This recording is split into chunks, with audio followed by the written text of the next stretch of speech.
जितने सनाबिल भड़वे के मुरीद है इस चैनल में, अच्छे से सुन लो। मैं सुन्नी सहीहुल अकीदा बरेलवियों से, जो मसलक आला हजरत पर हैं, किताब और सुन्नत के मुत्तबे हैं, उनसे अच्छी बात करता हूँ। और जो बिदाती हैं दीन के अंदर, जिन्होंने तरह तरह की खुराफात पैदा कर रखी है, जिसका ताल्लुक़ न कुरान से है, न सुन्नत से है, न आसार साहबा से है, न सलफ़ सालिहीन से है, जिन्होंने मज़ारात को खाने कमाने का अड्डा बनाया और हर माह में कुछ न कुछ बिलखुसूस माह मुहर्रम में नई नई बिदअतें गढ़ी हैं और रावजियों की बोली बोल रहे हैं, उनको मैं बता दूं कि तुम मुझे कोई ऐसा वैसा मौलाना मत समझना कि जो तुम्हारी गालियां सुनकर या तुम्हारी धमकियां सुनकर वो दब जाए।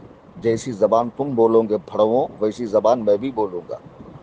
तुम इतने बड़े सूवर हो, तुम इतने बड़े खिंजीर हो सालों, कि तुम्हारा मुल्ला सनाबिल भड़वा, उसकी वीडियो मैंने इस चैनल में डाल रखी है, महीना डेढ़ महीना पहले, एक कमरे में बैठकर गालियां दे रहा, रंडी ने खोली दुकान, ये उसके अल्फाज हैं।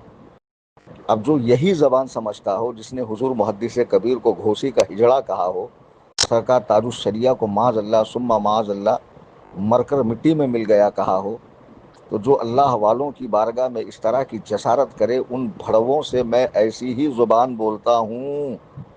जिसको बुरा लगे चैनल से निकल जाए। तो अब तक तो मैं थोड़ा सा हल्का हाथ रख रहा था, अभी दावनगिरी में तकरीर की मैंने, तो मैंने प्यार से समझाया, नहीं समझ में आया। कल शिराल कुप्पा में भी थोड़ा सा डोज दिया था मैंने। अब हर तकरीर में ठोकूंगा, और इतना ठोकूंगा कि तुम्हें अपने पैदा होने पर रोना आएगा। अरे सुअरों, ज़रा सोचो कि 1 साल हो गया चैलेंज मुनाजरा को, अब तक सनाबिल भड़वा, शमाइल भड़वा, वो मेहरान गेंडा और वो जितने भी है मुफतखोर मुरीदीन के चंदे पे पलने वाले, हमें कहते हैं कि तुम स्कैनर दिखाकर ताउन लेते हो। अबे खबीसो, कानपुर में जो मदरसा है ही नहीं, हाँ, खुद खानवादे हशमतिया के एक अजीम शख्स हज़रत मौलाना ज़रताब रज़ा साहब ने अपनी तकरीर में, इनके भाई ने खुलासा किया कि कानपुर में मदरसा ही नहीं है, 2-4 बच्चे रखें चिलम भरने के लिए, हुक्का भरने के लिए, लुंगी उंगी धोने के लिए, और उसके नाम पे करोड़ों का चंदा लिया जा रहा। बताओ कितने बड़े खबीस हैं। अल्हम्दुलिल्लाह हमारी तंजीम तो 10 साल से दीन और सुन्नियत का काम कर रही है। गुरबा को राशन है, इलाज है, रोज़गार में मदद है, खानकाह हनफिया की तामीर है, और आगे भी हम दीन और सुन्नियत का काम करेंगे। चूँकि अल्हम्दुलिल्लाह हम ताजुश शरिया वाले हैं, मुहद्दिस कबीर वाले हैं, इल्म वाले हैं, और इल्म की तरवीज व इशात यही हमारा मकसद है। तुम्हारी तरह बिदात को फ़रोग़ नहीं देते हम। तो किस्सा मुख्तसर ये कि जो ज़बान तुम समझते हो, अगर मुझे फ़ोन लगाओगे ना, तो वही ज़बान मैं बोलूँगा। बाद में बिलबिलाना मत, आलिम मुफ्ती होकर गालियाँ देते, क्योंकि तुम इतने बड़े भड़वे हो कि तुम, जो बेचारे मुत्तकी परहेजगार उलमा जो तुम्हें मुंह नहीं लगाते कि जाने दो यार, कौन इनके मुंह लगे, तो तुम उनको ज़्यादा सताते हो। तो तुम जैसों के साथ हज़रत अबू बकर वाला रवैया अपनाना चाहिए कि जब एक काफिर ने हुजूर अलैहिस्सलाम के बारे में कहा, तो उन्होंने फरमाया, वमसुस बज़रिल्लात, अपनी देवी की शर्मगाह जाकर चूस। वैसी ही ज़बान में तुम्हारे बारे में बोलूँगा ढोलकियों, और पूरे दुनिया में, हिंदुस्तान में और पूरी दुनिया में तुम्हें कोई कायदे से ठोक सकता है ना, तो वो मैं ही हूँ।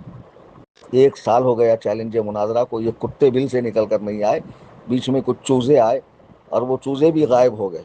ठीक है, अब जहाँ जहाँ तकरीर होंगी, अगर फ़ोन पर गाली गलौज करोगे, तो एक तो तुम्हारा नंबर आम कर दूंगा तुम्हारी डिटेल के साथ में। फिर 1,25,000 फॉलोवर्स हैं, ज़रा सोचो 50,000 ने भी कॉल किया तो क्या हालत होगी तुम्हारी। और ये कॉल करने वाले ऐसे नहीं, तुम आज बंद करोगे, कल बंद करोगे, 8 दिन बंद रखोगे, तुमको 2 महीना 3 महीना साल भर तक कॉल करते रहेंगे और मैसेजेस करते रहेंगे, और वो ज़बान बोलेंगे जो तुम समझते हो। हाँ, चूँकि ग़ुलामान ताजुश शरिया, मैं क्या बताऊँ यार, अगर हमारे सबों की एक एक पैर की चप्पल भी जमा की जाए ना, 2 पैर की नहीं, तब भी तुम्हारे जुमला पीर, उनके मुरीदीन, उनकी आल, उनकी औलाद, उनके चाहने मानने वाले, वो भी उस तादाद के बराबर नहीं पहुंच सकते, हमारी एक एक चप्पल के बराबर। बातें तो बहुत है, शराफत से रहो, मुझे फ़ोन करने की हिमाकत मत करना, और मुझसे दूर ही रहो तो ठीक है, वरना इतनी ठुकाई करूँगा बेटे, इतनी ठुकाई करूँगा कि मुंह दिखाने के लायक नहीं रहूँगा।